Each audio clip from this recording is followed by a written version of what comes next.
Halo teman-teman, ada yang seru lagi nih dari keterangan tertulis 05 tahun 2025 ya, KT 05 2025. Mari kita baca apa yang diumumkan oleh DJP ya. Jadi dulu DJP menggunakan pengumuman, sekarang menggunakan KT ya. Pertanyaan gua, KT ini dasar hukumnya apa? Undang-undangnya apa? Jawabannya tidak ada ya, suka-suka dia aja bikin KT ya. Jadi kalau isinya salah, isi melanggar hukum, ya nggak ada masalah ya. Buktinya tidak ada tanda tangan di sini kayaknya. Ada nggak tanda tangan? Oh, tidak ada ya. Tidak ada tanda tangan, tidak ada yang perlu mempertanggungjawabkan. Kalau informasi yang menyesatkan, ya tinggal minta maaf aja teman-teman ya. Tinggal dibikin KT revisi aja ya. Tidak perlu ada yang bertanggung jawab secara hukum atas dokumen ini. Oke. Keterangan tertulis ya, pembaruan informasi terkini implementasi Kotes DJP ya, 4 Februari. Sehubungan dengan informasi konteksnya, dengan ini kami sampaikan, satu, bukti potong PPH. Pembuatan bukti potong PPH dilakukan melalui 3 cara, yaitu input manual untuk setiap bukti potong, key in di Kotes DJP, oke. Cara kedua adalah mengunggah file .xml pada akun wajib pajak pemberi penghasilan untuk wajib pajak dalam jumlah besar, massal, oke. Tapi berapa masalnya ini? 3, melalui PJAP ya, kalau teman-teman terhubung dengan PJAP seperti apa itu ya, PJAP online pajak dan sebagainya itu bisa juga. Tata cara pembuatan bukti potong ada di sini ya, pajak go ID garis miring reform DJP garis miring Kotes. Kita klik satu kali kita lihat apa isinya. Ternyata isi buku manual Cortex coy. Isinya adalah buku manual Cortex, tapi di halaman berapa? Wah, error lagi. Ya sudahlah, teman-teman ya, kita sudah terbiasa dengan error-errornya si DJP ini ya, oke, nggak apa-apa ya. B, perlu kami sampaikan bahwa dalam hal NIK penerima, penghasilan itu belum terdaftar sistem Kotes, membuat bukti potong itu tetap dapat dilakukan dengan menggunakan NIK tersebut. Pembuatan bukti potong akan dilakukan dengan menggunakan NPWP sementara atau temporary TIN yang disediakan oleh sistem, oke, yang mana temporary TIN ini tidak ada di undang-undang pajak manapun, teman-teman ya, tidak pernah ada di dunia ini sejak Indonesia merdeka sampai sekarang yang namanya NPWP sementara, temporary TIN. Ini binatang baru yang diciptakan turun dari langit oleh DJP tanpa perlu underlying hukum, tanpa perlu undang-undang. Suka-suka dia aja bikin aturannya. Nanti kalau ini salah, dia tinggal revisi lagi, minta maaf, selesai gitu ya. Namun, perlu diingat bahwa penggunaan NPWP sementara memiliki konsekuensi, yaitu bukti potong yang dibuat tidak akan terkirim ke akun WP penerima penghasilan, sehingga tidak akan masuk atau tidak akan terprepopulated ke SPT tahunan penerima penghasilan. Oleh karena itu, agar penerima penghasilan dapat melaporkan SPT-nya dengan bukti potong terprepopulated pada SPT-nya, kami menghimbau kepada penerima penghasilan untuk segera mengaktifasi akunnya di Kotes DJP. Tata cara aktivasinya ada di situ juga ya, di buku yang tadi itu ya, yang error itu ya. Kita kita buka lagi deh. Nah ini ya.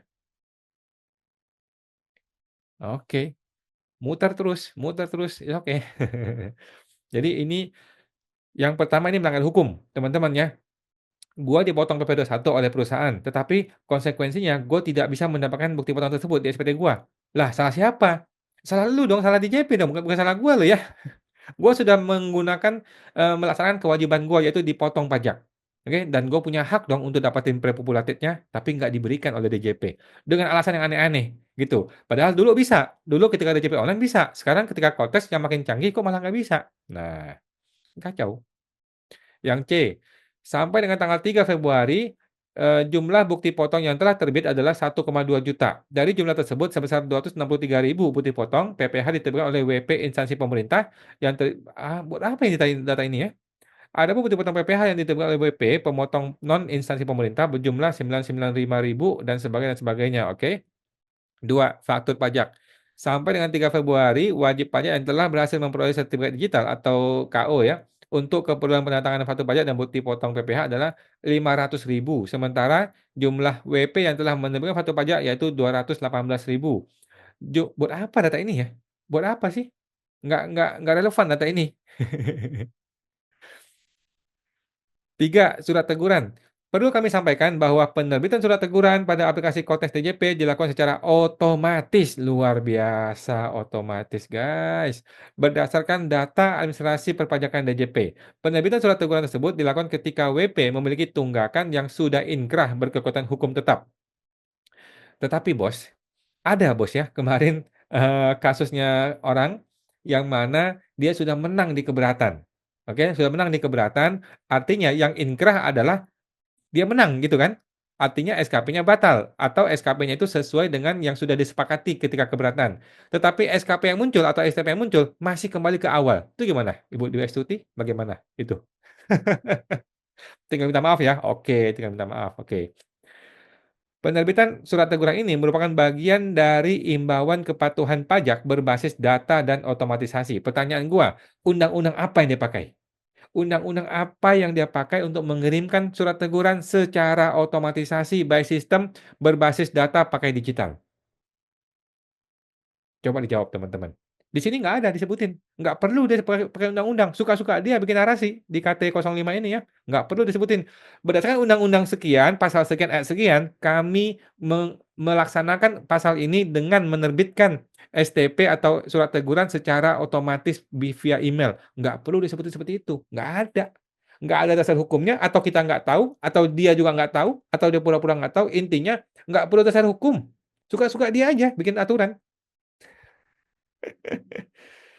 Kami menghimbau kepada WP yang menerima surat teguran secara berulang atau menemukan ada ketidaksesuaian dengan data yang dimiliki agar segera melakukan pengecekan pada Kortes DJP. Selanjutnya, WP dapat menginformasikan hal itu melalui helpdesk yang ada di unit kerja DJP atau melalui kring pajak 1200, 500, 200 dengan dilengkapi dokumen pendukung sehingga dapat ditindaklanjuti oleh DJP. Memang gila ya, dokumen pendukung. STP tahun 20 tahun yang lalu bisa muncul pakai dokumen pendukung apa, Bos? STP 5 tahun yang lalu bisa muncul di sistem, pakai data pendukung apa? Emang gila ini. Terus katanya Cortez canggih, kenapa nggak langsung aja di sistem STP itu? Kenapa nggak langsung di sistem STP itu langsung ada satu baris untuk mengkomentari? Boleh nggak gua mengomentari di situ langsung? Nanti si AR tinggal balas di situ. Kenapa mesti hubungin 1500, 200? Kenapa mesti ketemu AR? Kenapa mesti ke helpdesk? Ya buat apa? Coding 1,3 triliun kalau nggak bisa jawab jinawab langsung di sistem. Aduh, koplak, koplak. DJP akan terus memastikan proses penerbitan faktur pajak, bukti potong, dan surat teguran bisa berjalan sesuai ketentuan. Kami juga menyampaikan apresiasi atas kerjasama dan kesabaran kesabaran wajib pajak dalam mendukung penguatan sistem informasi perpajakan yang lebih efisien. Beberapa guidance atau panduan terkait langkah-langkah penggunaan Cortex dapat diakses bla bla bla bla bla bla bla bla. Demikian kami sampaikan atas perhatiannya kami ucapkan terima kasih. Tidak perlu tanda tangan, Dwi Astuti ya, Direktur Penyuluh Pelayanan bla bla bla. Tidak perlu tanda tangan dan tidak perlu ada permintaan maaf sama sekali. Oke? Begitulah dunia tipu-tipu di perpajakan ini teman-teman ya, terutama di negeri Konoha. Bukan di Indonesia, di Indonesia mah nggak ada yang tipu-tipu gitu ya. Pertanyaan gua yang pertama adalah mengenai surat teguran. Surat teguran dikirim secara sistem otomatis. Sekarang pertanyaan gua adalah tanggung gugatnya dari siapa? Surat teguran ini kalau gua merasa dirugikan, gua mau menggugat, siapa yang mesti digugat? Masa gua menggugat aplikasi Cortex? Lah, aplikasi Kotes nggak punya jiwa, nggak punya nama gitu, nggak ada orangnya, gitu.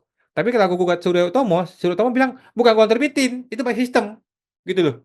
Kalau gua menggugat kepala kantor atau kepala kanwil, lah bilang, "Gua nggak tahu," dia bilang, "gua nggak tahu by system. Itu terbit by system, gua nggak tahu," katanya. Lah siapa? Siapa tanggung gugatnya? Oke, siapa tanggung jawabnya? Kemudian ini metodenya mandat atau delegasi, karena ini dunia baru nih, ini barang baru nih teman-teman ya. Ini mandat atau delegasi ini. Surat ini diterbitkan, tanggung gugatnya nggak jelas, tanggung jawabnya nggak jelas, apakah mandat, apakah delegasi, juga tidak jelas. Jadi, ini barang hantu ini, surat teguran. Siapa yang tanggung jawab? Namanya aja nggak ada di situ. Coba teman-teman lihat ya, surat teguran kita tidak ada nama pejabatnya di situ. Lah, bagaimana? Tanggung jawabnya siapa? Tanggung tanggung gugatnya siapa di situ? Nggak ada. Mana boleh wajib pajak bikin surat nggak ada namanya yang tanggung jawab di situ. Ditempeleng tuh sama AR. Tapi kalau petugas pajak bikin surat, nggak perlu pakai nama, langsung pakai surat teguran nggak ada nama. Jadi nggak jelas. Jadi kalau lu mau komplain, nggak bisa. Lu mau gugat, nggak bisa, karena nggak ada orang yang bikin surat itu. Itu surat dibikin pakai sistem, bukan orang yang bikin. Sehingga tidak bisa lu persalahkan. Mampus kita digituin sama gitu ya, sama oknum ya.